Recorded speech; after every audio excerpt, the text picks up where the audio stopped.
A 40-hour crisis intervention training class is being held here this week at Music Man Square. I'm KIMT News 3's Alex Jurgens with more information about this program coming up. I'm KIMT News 3's Alex Dieterer with a look at some memories shared by a 103-year-old World War II veteran. Also ahead, fall is officially here. Tonight we are looking ahead to the crisp fall days that await, even as some of us cling to the waning vestiges of summertime. And we are seeing some fall-like temperatures to enjoy the first day of fall. I'm tracking more of that in our forecast, and a full check of that is coming up. KIMT News 3, coverage you can count on. This is KIMT News 3 at 5. And thanks so much for joining us for KIMT News 3 at 5. I'm George Mallet. First responders obviously have to deal with people in crisis every day. Well, a Texas-based program is giving North Iowa first responders the training they need to talk to people in crisis and also get the mental health help they might need themselves. KIMT News 3's Alex Jurgens sat in on today's training, and he joins us live in Mason City. Alex.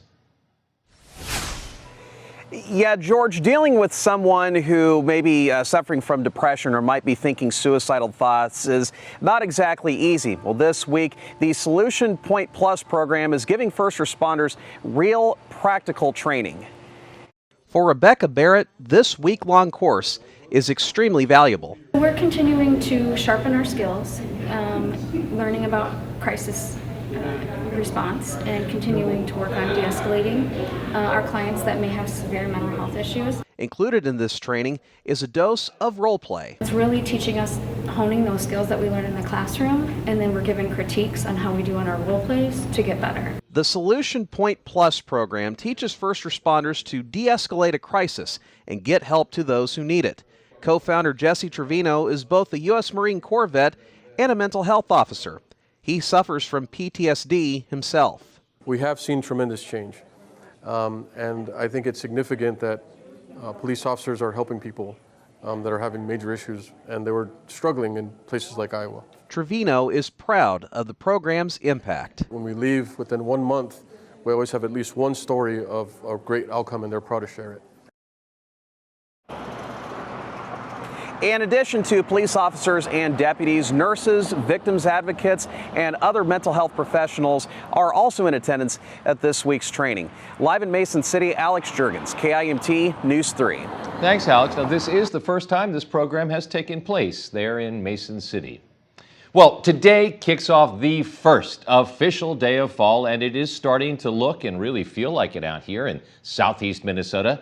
Today we are seeing some cooler temperatures in the 60s, and the sunshine seems to want to stick around town. The trees starting to change ever so slowly, still surely, as the leaves begin to fall. A pop of autumnal colors is a nice warm welcome to this fall season.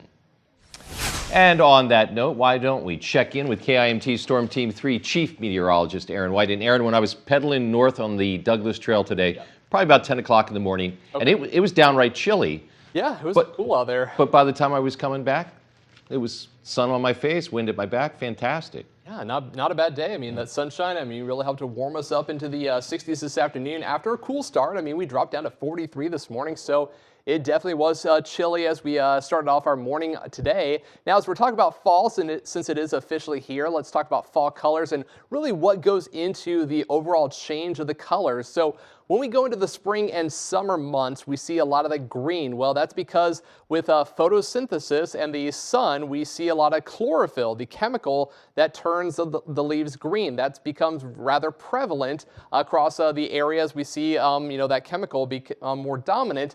But as we go into September and October, when we get those cooler nights, the cooler mornings, the chlorophyll actually breaks down. So that allows for other chemicals to become more prevalent or more dominant, and you actually start to get more yellow, orange, and reds across the area. So we're going to start to see more of that as we go into late September and also into the month of October. Now, we are seeing some change across the area right now, about 10 to 25%, but some areas a little bit more, and really don't reach the peak of the fall colors until we get towards early to mid-October. So still some time, but I am tracking some fall-like temperatures in our forecast. A full check of your 7-day is coming up in just a bit.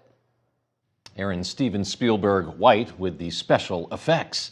Well, a World War II veteran from Leroy is celebrating a big birthday this weekend. KIMT News 3's Alex Dieterer spoke with the local hero earlier today and got some words of wisdom too, huh, Alex? Yeah, that's right, George. Arnie Moe will be celebrating his 103rd birthday in the community he was born and raised in. Arnie Moe was born on September 30th, 1918, just up the hill from where he lives now. Arnie is a World War II veteran and told me the war from his eyes was just a hit and miss as far as he could see. When Arnie met his late wife, Velma, of nearly 70 years, she waited for him to come home to Leroy from the war. They wrote love letters back and forth. Arnie and Velma had 4 boys, all of which are coming back home this weekend to celebrate Arnie's 103rd birthday. Arnie left me with some words of advice. Can't see my kids enough, but then that's it. I know what it is, so just be good to people, and by God, they're all good to you, so. While he may be nearing 103, Arnie's wit is sharp as a tack. Happy birthday, Arnie. George. Awesome. Thank you, Alex. Although his birthday is next Thursday, Arnie will be celebrating this weekend when his friends and family can all be here.